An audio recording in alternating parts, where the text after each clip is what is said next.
Okay, 2-bulb circuit. We're going to go ahead and make it just a 1-bulb circuit. A lot of deflection, a lot of stuff going on there. If I put a second one in here, it looks like, well, maybe it's harder to push everything through there, so you see less flow, less brightness. It's almost like the energy is being split between them, isn't it? Now, let's add in one more. If I add in one more predictions, well, I bet you guys would guess that it's going to have even more resistance. So we get less deflection and even less, and that energy is being split all over all three of those. Let's add in one more, because that's always fun to do.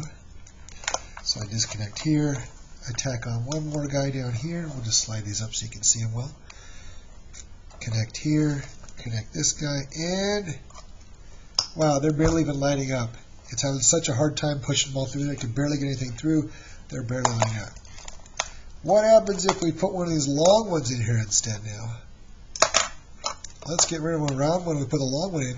The round ones we discovered had more resistance. So if we put this one in, wow, it looks like that one has so much more resistance. It's barely even, everything's being blocked right here. So hardly anything's getting used up there.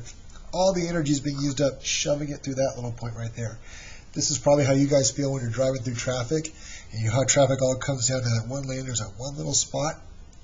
That's where everybody gets irate and all the road rage starts coming out. That one little spot right there. When everybody has to slow down because it's some person who just should have been driving better. Okay, kind of cool video.